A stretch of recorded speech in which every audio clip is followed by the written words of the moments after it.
안녕하십니까? 오늘도 실전 경매 연구소를 찾아주셔서 진심으로 감사드립니다.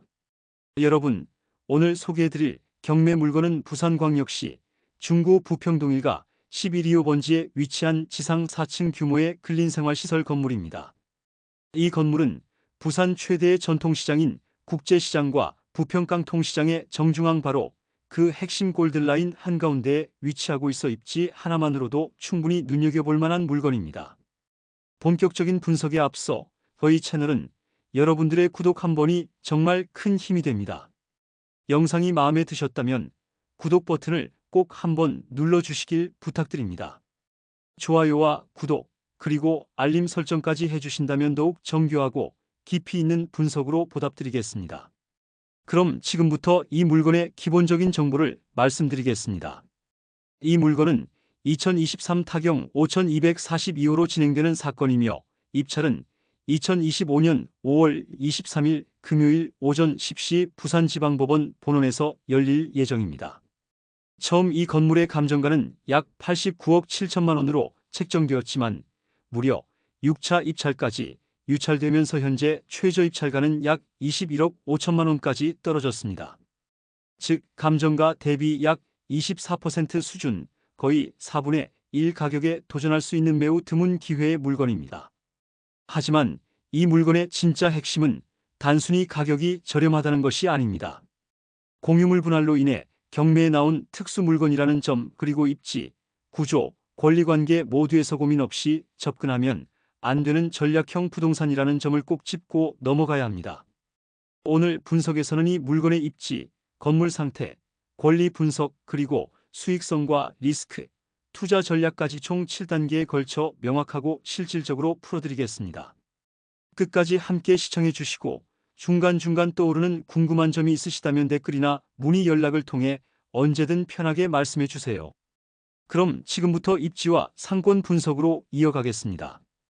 이 건물이 위치한 곳은 부산광역시 중구 부평동 일가, 바로 국제시장과 부평깡통시장 사이에 있는 상권의 중심축이라고 할 수 있는 입지입니다. 단순히 도심에 있는 건물이 아닙니다.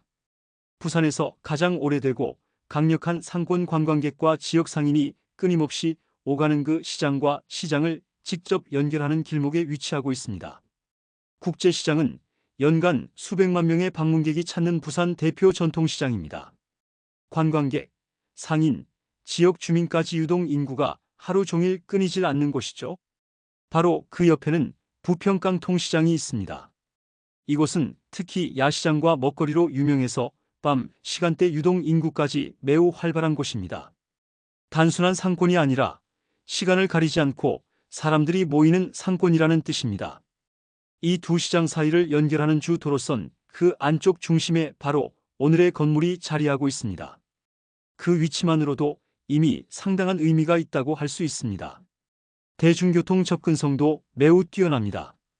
도보로 10분 거리 안에 지하철 1호선 토성역, 자갈치역, 중앙역이 모두 위치해 있습니다. 이 노선은 부산 전역을 관통하는 핵심 라인으로 지하철만 타도 서면, 연산동, 동래 등 모든 주요 지역으로 연결이 가능합니다. 게다가 차량 접근성도 나쁘지 않습니다. 주변에 유료 주차장이 다수 분포해 있고 도로망 자체가 시장 중심부로 연결되는 구조이기 때문에 상가 접근 자체가 어렵지 않습니다. 그리고 이 지역은 단순히 상점 몇 개가 모인 곳이 아닙니다. 시장, 관광지, 카페거리, 음식 골목, 숙박시설, 게스트하우스까지 각기 다른 목적의 사람들이 유입되는 복합상업문화권입니다. 즉, 상가 하나만 들어가도 자연스럽게 고객이 따라 들어오는 환경이라는 거죠. 또 하나 중요한 점은 가시성, 즉 눈에 잘 띄느냐입니다. 이 건물은 골목 안쪽이 아니라 시장간을 연결하는 동선 바로 근처에 위치해 있습니다. 즉, 유동 인구가 많은 라인을 따라 걷다 보면 누구나 한 번쯤은 쳐다보게 되는 위치라는 겁니다. 외벽 면적도 넓어서 간판 노출 효과도 충분하고 단독 상가 형태이기 때문에 브랜드 인식이나 가게 홍보 효과 역시 기대해 볼 수 있습니다. 정리해서 말씀드리면 이 건물은 단순한 구도심 상가가 아닙니다.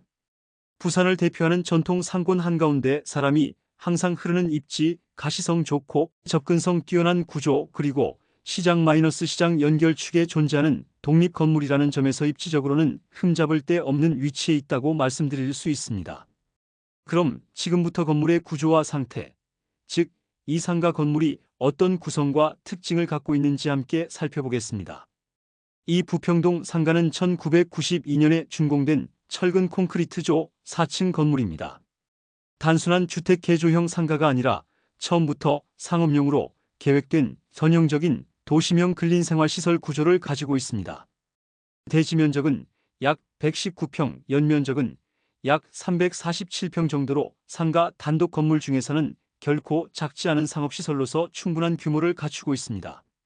층별로 구성도 아주 단순하고 명확합니다. 1층부터 4층까지 전부 근린생활시설 즉 상가 용도로만 등록되어 있습니다. 중간에 주거가 섞여 있거나 다가구처럼 혼합된 용도가 아니라는 점에서 활용도 면에서도 깔끔하고 명확하다고 보시면 됩니다. 이런 구조의 가장 큰 장점은 상가, 사무실, 카페, 병원, 학원, 사진관, 미용실 등 웬만한 업종은 모두 입점이 가능하다는 점입니다. 심지어 1층은 유동인구와 바로 맞닿는 구조이기 때문에 브랜드 매장, 커피숍, 프랜차이즈 같은 업종도 충분히 고려할 수 있습니다. 외관 상태도 함께 보겠습니다. 1992년에 지어진 건물이기 때문에 물론 어느 정도의 세월의 흔적은 느껴지지만 전체적인 구조는 매우 안정적이고 외벽도 크게 훼손된 곳 없이 잘 유지된 상태입니다. 외벽은 세라믹 타일 마감이며 간판 설치 공간이 넓고 깔끔하게 비워져 있어서 리모델링 없이도 간단한 외관 보수만으로 신규 입점 업종에 맞는 분위기를 바로 조성할 수 있는 상태입니다. 무엇보다도 이 건물에는 엘리베이터가 설치되어 있습니다. 이 점은 굉장히 중요한데요. 4층 건물에서 엘리베이터가 없으면 상층부 임대나 활용에 제약이 생기게 됩니다. 하지만 이 건물은 이미 엘리베이터가 완비되어 있어 4층까지의 접근성이 확보되어 있는 상태입니다. 즉 1층부터 4층까지 모두 정상적인 수익 공간으로 활용이 가능하다는 뜻입니다. 내부를 살펴보면 현재 각 층은 복도형 구조로 칸칸이 나뉘어 있는 점포 형태로 되어 있으며 기존에 사용하던 임차인의 흔적이 남아있지만 리모델링을 하지 않아도 상가 운영은 가능할 정도의 상태로 유지되고 있습니다. 구조 변경 없이 바로 임대하거나 부분 리모델링을 통해 프랜차이즈 유치, 전문 업종 전환도 가능합니다. 특히 1층은 현재 기준으로 최소 14개 이상의 소형 점포로 분할되어 있으며 수익 다변화가 가능한 구조라는 점도 눈여겨볼 필요가 있습니다. 주차장은 따로 없지만 이 지역 자체가 도보 상권 중심지이기 때문에 대부분의 손님들은 걸어서 방문하거나 주변 유료 주차장을 활용하는 상권 특성을 고려하면 주차 문제는 실제로 크게 작용하지 않는 물건입니다. 요약하자면 이 건물은 구조적 단점보다는 운영 가능성과 확장성 면에서 강점을 가진 상업용 부동산입니다. 특히 중소점포를 다수 입점시키거나 층별로 다른 업종을 분산 운영할 수 있다는 점에서 투자 후 활용 전략을 다양하게 구성할 수 있는 구조입니다. 그럼 지금부터 현황과 명도, 분석 즉 실제로 현재 누가 건물을 점유하고 있고 명도는 얼마나 수월할 수 있을지 그리고 이 물건이 경매에 나오게 된 사유까지 구체적으로 살펴보겠습니다. 이 부평동 상가는 1992년에 준공된 철근 콘크리트조 4층 건물입니다. 단순한 주택 개조형 상가가 아니라 처음부터 상업용으로 계획된 전형적인 도시명 근린생활시설 구조를 가지고 있습니다. 대지 면적은 약 119평, 연면적은 약 347평 정도로 상가 단독 건물 중에서는 결코 작지 않은 상업시설로서 충분한 규모를 갖추고 있습니다. 층별로 구성도 아주 단순하고 명확합니다. 1층부터 4층까지 전부 근린생활시설 즉 상가 용도로만 등록되어 있습니다. 중간에 주거가 섞여 있거나 다가구처럼 혼합된 용도가 아니라는 점에서 활용도 면에서도 깔끔하고 명확하다고 보시면 됩니다. 이런 구조의 가장 큰 장점은 상가, 사무실, 카페, 병원, 학원, 사진관, 미용실 등 웬만한 업종은 모두 입점이 가능하다는 점입니다. 심지어 1층은 유동인구와 바로 맞닿는 구조이기 때문에 브랜드 매장, 커피숍, 프랜차이즈 같은 업종도 충분히 고려할 수 있습니다. 외관 상태도 함께 보겠습니다. 1992년에 지어진 건물이기 때문에 물론 어느 정도의 세월의 흔적은 느껴지지만 전체적인 구조는 매우 안정적이고 외벽도 크게 훼손된 곳 없이 잘 유지된 상태입니다. 외벽은 세라믹 타일 마감이며 간판 설치 공간이 넓고 깔끔하게 비워져 있어서 리모델링 없이도 간단한 외관 보수만으로 신규 입점 업종에 맞는 분위기를 바로 조성할 수 있는 상태입니다. 무엇보다도 이 건물에는 엘리베이터가 설치되어 있습니다. 이 점은 굉장히 중요한데요. 4층 건물에서 엘리베이터가 없으면 상층부 임대나 활용에 제약이 생기게 됩니다. 하지만 이 건물은 이미 엘리베이터가 완비되어 있어 4층까지의 접근성이 확보되어 있는 상태입니다. 즉, 1층부터 4층까지 모두 정상적인 수익 공간으로 활용이 가능하다는 뜻입니다. 내부를 살펴보면 현재 각 층은 복도형 구조로 칸칸이 나뉘어 있는 점포 형태로 되어 있으며 기존에 사용하던 임차인의 흔적이 남아있지만 리모델링을 하지 않아도 상가 운영은 가능할 정도의 상태로 유지되고 있습니다. 구조 변경 없이 바로 임대하거나 부분 리모델링을 통해 프랜차이즈 유치, 전문 업종 전환도 가능합니다. 특히 1층은 현재 기준으로 최소 14개 이상의 소형 점포로 분할되어 있으며 수익 다변화가 가능한 구조라는 점도 눈여겨볼 필요가 있습니다. 주차장은 따로 없지만 이 지역 자체가 도보 상권 중심지이기 때문에 대부분의 손님들은 걸어서 방문하거나 주변 유료 주차장을 활용하는 상권 특성을 고려하면 주차 문제는 실제로 크게 작용하지 않는 물건입니다. 요약하자면 이 건물은 구조적 단점보다는 운영 가능성과 확장성 면에서 강점을 가진 상업용 부동산입니다. 특히 중소점포를 다수 입점시키거나 층별로 다른 업종을 분산 운영할 수 있다는 점에서 투자 후 활용 전략을 다양하게 구성할 수 있는 구조입니다. 그럼 지금부터 현황과 명도, 분석, 즉 실제로 현재 누가 건물을 점유하고 있고 명도는 얼마나 수월할 수 있을지, 그리고 이 물건이 경매에 나오게 된 사유까지 구체적으로 살펴보겠습니다. 이제 가장 중요한 질문으로 넘어갑니다. 이 건물 낙찰받아도 안전한 건가요? 그리고 공유자가 우선 매수권을 행사해 낙찰을 가로채면 어떻게 하죠? 먼저 권리 분석부터 차근히 정리해드리겠습니다. 등기부상 이 건물은 정년근 외 27명의 공유로 되어 있으며 이 중 일부는 채무 관계에 따라 압류, 감류, 근저당, 임의경매 등 여러 권리가 얽혀있는 상태입니다. 그 중에서 가장 먼저 설정된 권리는 2000년 9월 2일 부산광역시 중구청이 설정한 압류입니다. 이게 바로 말소 기준 권리, 즉 경매 낙찰자가 권리 인수를 판단하는 기준점이 됩니다. 말소 기준 권리보다 나중에 설정된 가압류, 근저당, 임의경매 개시, 가처분 등은 모두 경매로 말소됩니다. 법적으로는 이론상 깨끗한 상태로 인수할 수 있는 물건이라는 뜻입니다. 하지만 여기서 끝이 아닙니다. 이 물건은 단순한 채권 회수를 위한 경매가 아니라 공유물 분할 청구에 따라 진행된 경매입니다. 즉, 27명의 공유자 중 일부가 건물을 나눌 수 없다고 판단하고 법원에 분할 매각을 신청한 구조죠. 이럴 경우 민법 제265조에 따라 공유자 우선 매수권이 발생할 수 있습니다.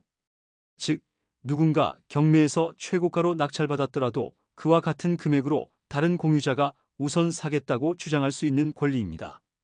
그럼 당연히 이런 생각이 드실 겁니다. 혹시 내가 낙찰받아도 공유자가 나타나서 가로채는 거 아니야?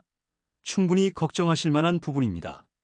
하지만 여기서 중요한 판단 기준이 있습니다. 첫째, 이 건물의 공유자 수가 무려 27명입니다. 즉, 한두 명의 공유자가 전체를 낙찰받기엔 금액 부담이 너무 큽니다. 둘째, 단순히 공유자 간 분쟁으로 끝난 게 아니라 가압류, 압류, 임의경매 개시 등 다양한 채권자들이 함께 얽혀있는 구조입니다. 이미 이 사건은 공유자들 사이의 감정 싸움을 넘어 금전 문제로도 복잡하게 번져 있는 상태라는 뜻입니다. 셋째, 실제로 공유자가 우선 매수권을 행사하려면 법원이 낙찰을 허가하기 전에 즉시 매수 의사를 명확하게 밝히고 입찰가 전액을 납부할 준비가 되어 있어야 합니다. 이런 상황에서 실제로 실행에 옮기는 공유자는 거의 드물다는 게 현장의 현실입니다. 넷째, 공유자 중 일부는 현재 건물 내부를 점유하고 있거나 경제적으로 어려운 상황일 가능성도 있기 때문에 우선 매수권을 행사하더라도 끝까지 자금을 동원해 낙찰받는 케이스는 매우 낮습니다. 결론적으로 말씀드리면 공유자 우선 매수권은 이론상 존재하지만 지금 이 사건처럼 공유자가 다수이고 채권 관계가 복잡하며 금액 부담도 큰 경우에는 실제 행사 가능성은 매우 낮다고 판단됩니다.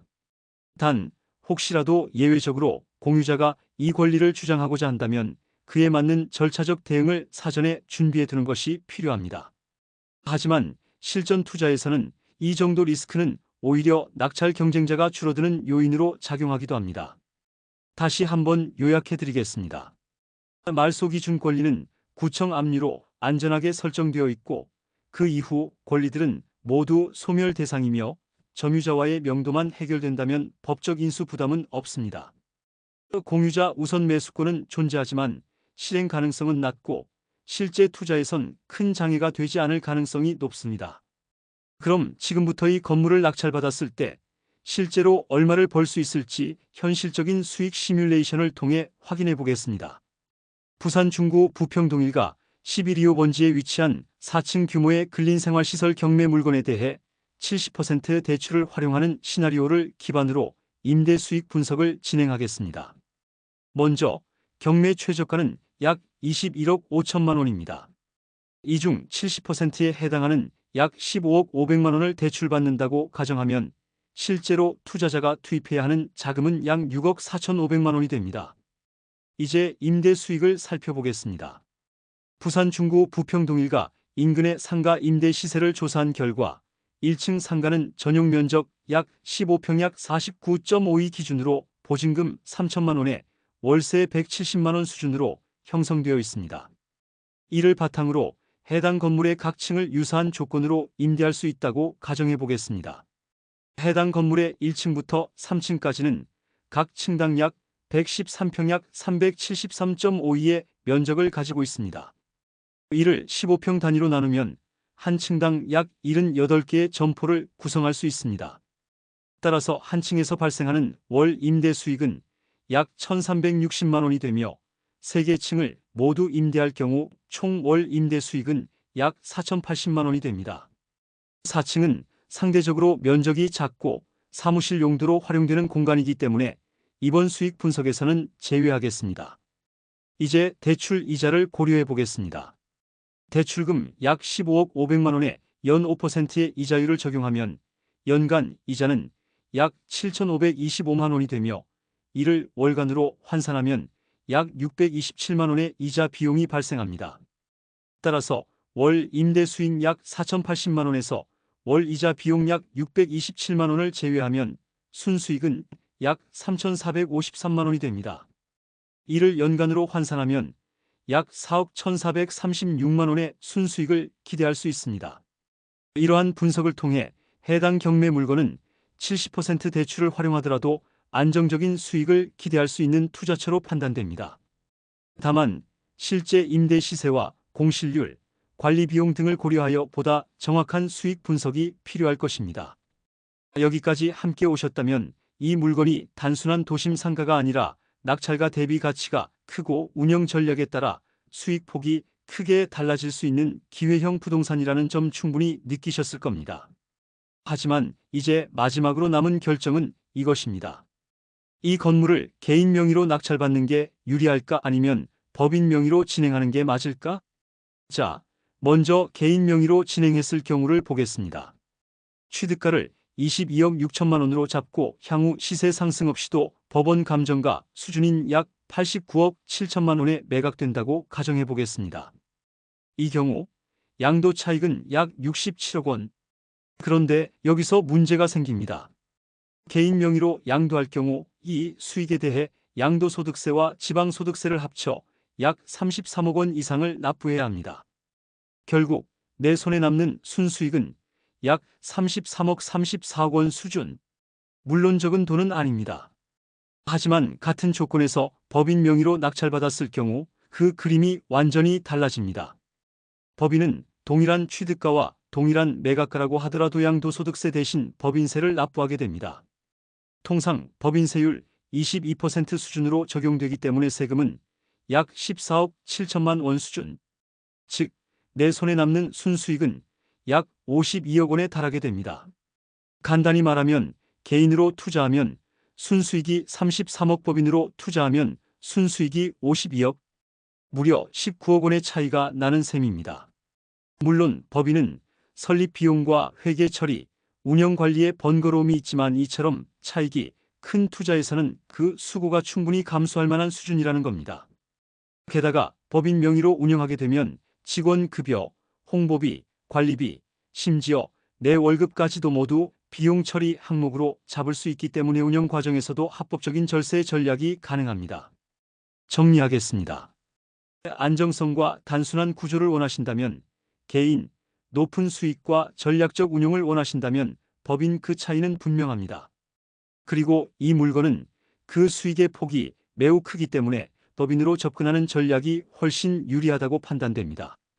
여러분, 지금까지는 이 물건이 가진 구조와 수익성 그리고 투자 전략에 대해 전체적으로 살펴보았습니다. 하지만 결국 우리가 알고 싶은 건 이거 아닐까요? 내가 실제로 넣는 돈은 얼마고 그 결과 얼마를 벌게 되는가? 자, 그럼 지금부터 아주 현실적으로 말씀드리겠습니다. 이 건물을 낙찰받기 위해 필요한 총 비용은 취득세와 법무 비용 등 모든 부대 비용을 포함해서 약 22억 6천만 원입니다.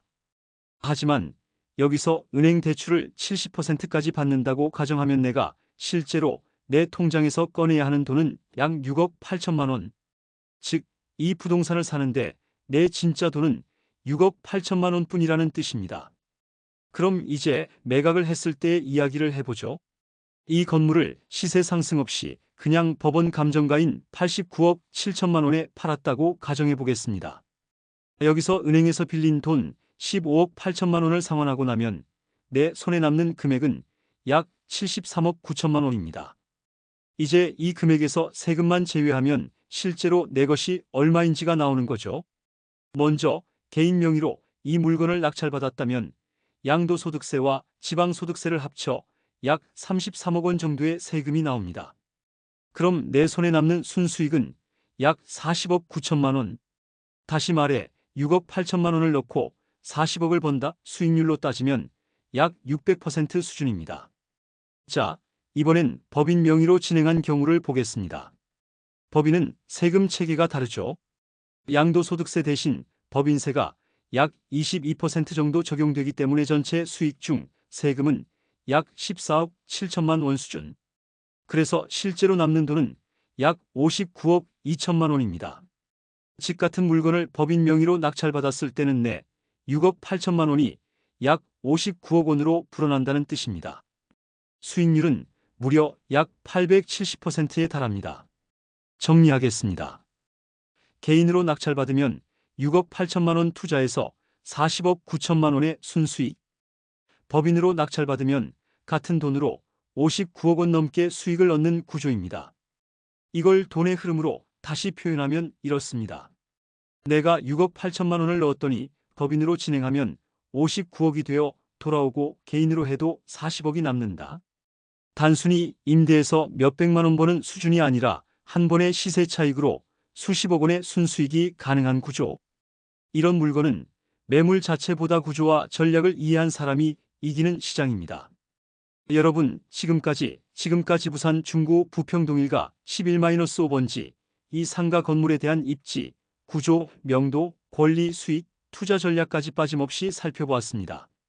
이 물건은 단순한 낙찰이 아닌 전략적인 분석과 판단이 필요한 복합 구조의 상업용 부동산입니다. 명도가 복잡해 보일 수 있습니다. 공유자 구조가 리스크로 느껴질 수도 있습니다. 하지만 그걸 감수할 수 있는 투자자에게의 물건은 리스크가 곧 기회가 되는 구조입니다. 여러분, 혹시 오늘 영상이 도움이 되셨다면 좋아요와 구독, 그리고 알림 설정까지 꼭 부탁드립니다. 더 깊이 있는 분석과 실제 낙찰을 위한 전략이 필요하시다면 언제든지 편하게 연락 주십시오. 실전경매연구소는 항상 현실적이고 전략적인 분석으로 여러분의 성공 투자를 함께 만들어 가겠습니다.